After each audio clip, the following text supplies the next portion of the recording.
Bonjour et bienvenue dans Arte Journal. La France annonce une écotaxe sur les billets d'avion dès 2020. Elle rejoint ainsi la démarche d'une poignée de pays de l'UE. Les défenseurs de l'environnement réclament une solution globale au niveau européen. La nouvelle écotaxe va-t-elle dissuader les passagers de prendre l'avion? Pas si sûr. Son montant qui varie selon les billets reste relativement modeste, de 1,50 € pour les vols intérieurs et intra-européens à 18 € pour les vols hors UE. Au bout du compte, ce sont 182 millions d'euros par an qui devraient atterrir dans les caisses de l'État français. Un moyen de financer des transports plus écologiques, notamment le ferroviaire. La France s'est engagée à ce que l'Europe avance sur la voie d'une taxation du transport aérien. La prise de conscience est là, les lignes commencent à bouger, mais il y a urgence. Aussi, nous avons décidé, comme l'ont fait d'autres pays, de mettre en œuvre une éco-contribution sur le transport aérien sur tous les vols au départ de la France. Si certains pays de l'UE réfléchissent encore au bien fondé de l'écotaxe, d'autres l'ont mise en place depuis longtemps. Avec 40 € en moyenne, la Grande-Bretagne est en tête des éco-contributions. Recette 3,3 milliards d'euros. Des mesures similaires existent aussi en Italie, Suède, Norvège, Allemagne et en Autriche, avec une taxe relativement faible, 10 €. Vienne récolte tout de même 60 millions d'euros. Comme en Autriche, l'écotaxe passe mal en France auprès des compagnies et de certains passagers. C'est encore les gens qui vont payer. Pourquoi on ne taxe pas les compagnies d'aviation, le kérosène? De fait, pratiquement personne ne taxe le kérosène. Au sein de l'UE, seuls les Pays-Bas plaident pour une taxe sur le carburant à l'échelle européenne. Elle entraînerait une baisse du nombre de passagers et une réduction de 12% des émissions de CO2 selon une étude de la Commission. Cela dit, les pays de l'UE sont loin d'être tous sur la même longueur d'onde sur la question du climat. Ce projet est donc loin de décoller.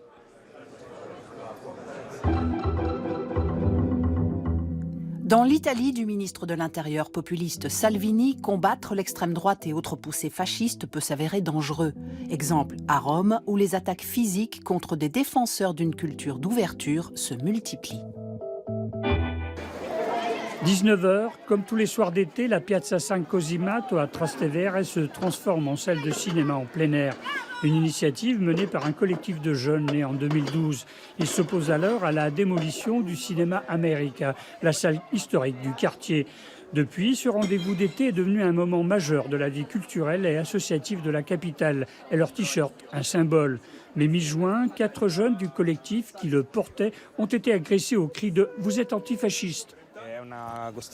Notre constitution, notre république sont antifascistes et donc oui, si on veut, notre t-shirt est antifasciste en tant qu'Italien.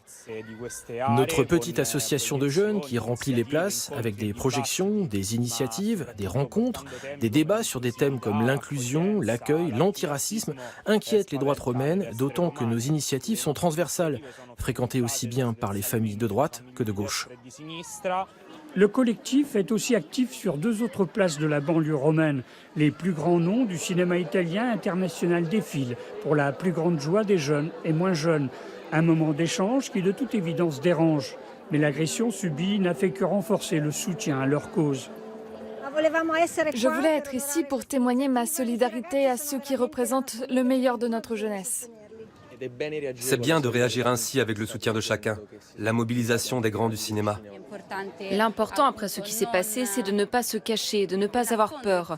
Au contraire, il faut donner encore plus de force et de visibilité à cette initiative. L'agression des jeunes du cinéma américain n'est qu'un énième épisode de violence commise par l'extrême droite. Ce jour-là, Paolo Berizzi de la Repubblica a été entendu par un comité parlementaire d'enquête sur les intimidations envers les journalistes. Lui est menacé pour avoir dénoncé les violences et le climat de connivence autour de l'extrême droite. Depuis, il est placé sous protection policière. Dans les années 70, les années de plomb, cela aurait été plus compréhensible. Mais aujourd'hui, le climat de haine, de rancœur dans lequel on vit est entretenu par une certaine politique qui se sert de mots d'ordre, de slogans qui, d'une façon ou d'une autre, ont fini par s'enraciner. Ce qui a créé une situation où ces groupes néofascistes, néo-nazis, se sentent en confiance. Ils ont été légitimés. On peut même dire que dans certains cas, ils se sentent couverts par le gouvernement. Sur la place, ce soir-là, c'est Paolo Sorrentino, le réalisateur oscarisé, qui est venu soutenir les jeunes de cinéma américain. Inutile d'évoquer les récentes violences. Pour eux, la force du cinéma et de la culture suffisent pour les exorciser. L'Hérital, un récit autobiographique de François Cavana dans lequel le fondateur de Charlie Hebdo revient sur ses origines italiennes. Le comédien Bruno Puzzulu l'a adapté pour la scène. C'est à l'affiche du Théâtre du Chêne Noir à Avignon, dans le Festival Off. Accompagné par l'accordéoniste Grégory Daltin, Bruno Puzzulu est la voix de François Cavana, celle du roman L'Hérital, où l'auteur raconte les personnages de son enfance de fils d'immigrés italiens dans la France des années 30. Moi, la foi m'a quitté comme une dent de lait. Ou plutôt, je l'ai viré, foutu à la porte à grands coups de pied dans le cul. Cavana, c'est à la fois cru, c'est à la fois poétique, c'est à la fois organique, c'est à la fois concret. Pour un comédien, il y a quelque chose qui met en route les sens, quoi. On n'énonce pas simplement, on raconte pas simplement. À un moment, on le revit. La photo de mariage de papa et maman, avec la famille française derrière. Moi, mon père est immigré comme le père de Cavana. Ma mère est française comme la maman de Cavana. Ils ont l'air pas trop fiers qu'elle se marie avec un rital, qui sait ni lire ni écrire. Il y a des petites choses qui m'ont beaucoup ému. Par exemple, le père de Cavana se fait appeler Louis, et non pas par son prénom italien, Luigi. Et comme mon père se faisait appeler Jean plutôt que Giovanni. Pourquoi ? Pour s'intégrer, coûte que coûte. Papa était fier d'avoir son petit garçon avec lui. Que tous ses copains du boulot voient son François toujours premier de la classe. Il y a une chose intemporelle, c'est le rapport d'un fils à son père. Tout le monde peut être touché par ça, quel que soit le père, le fils, qu'il soit italien, arabe, africain. Il me semble que c'est un livre avant tout aussi sur l'enfance, quoi. La nostalgie, c'est comme tout. T'en prends, t'en laisses. Tu prends le bon, tu laisses le reste. Une terre au bord de l'abîme, une nature à défendre contre l'homme, des thèmes chers à Jean-Marc Rochette. L'auteur du Transpersonnage revient avec 2 albums, Transpersonnage Extinction Acte 1 et Le Loup, une véritable ode à la vie sauvage. Que ce soit dans son atelier d'artiste, au cœur de Paris, ou en pleine montagne, dans les Alpes, Jean-Marc Rochette vit au rythme de ses passions, la bande dessinée et la nature.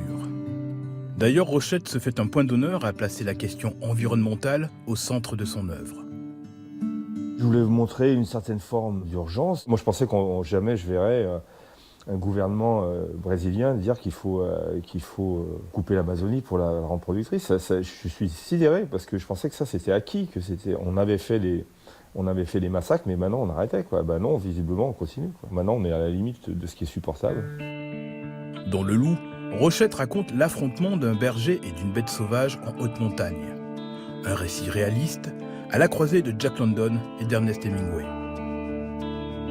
Je pense qu'on est dans une écologie lumineuse, c'est-à-dire que c'est un personnage qui, lui, est complètement dans la nature. C'est un berger, c'est un chasseur. Donc en fait, c'est un loup. Il vit des animaux qui chassent et qui mangent d'ailleurs, et c'est tout à fait respectable. Il a simplement un problème de territoire avec un loup, mais c'est naturel depuis le début des temps, c'est ça. Et finalement, ils vont trouver un compromis. Donc pour moi, Le Loup est une bande dessinée écologiste très positive, avec une fin qui serait peut-être une voie à prendre, c'est-à-dire le partage du territoire, quoi, et le respect mutuel. Une écologie plus sombre est au centre du Transpersonnage Extinction, prologue de la série culte démarrée par Rochette en 1984 avec le scénariste Jacques Loeb, aujourd'hui disparu. Dans cette saga futuriste, écoterrorisme et extinction d'espèces animales figurent parmi les préoccupations de l'auteur. Le fait qu'il y ait plus d'animaux sur Terre ou qu'on soit dans pratiquement une extinction de masse, il y a 40 ans, c'était des peurs et maintenant, c'est des faits, quoi. Et voilà, donc je regarde ce qu'il y a autour de moi.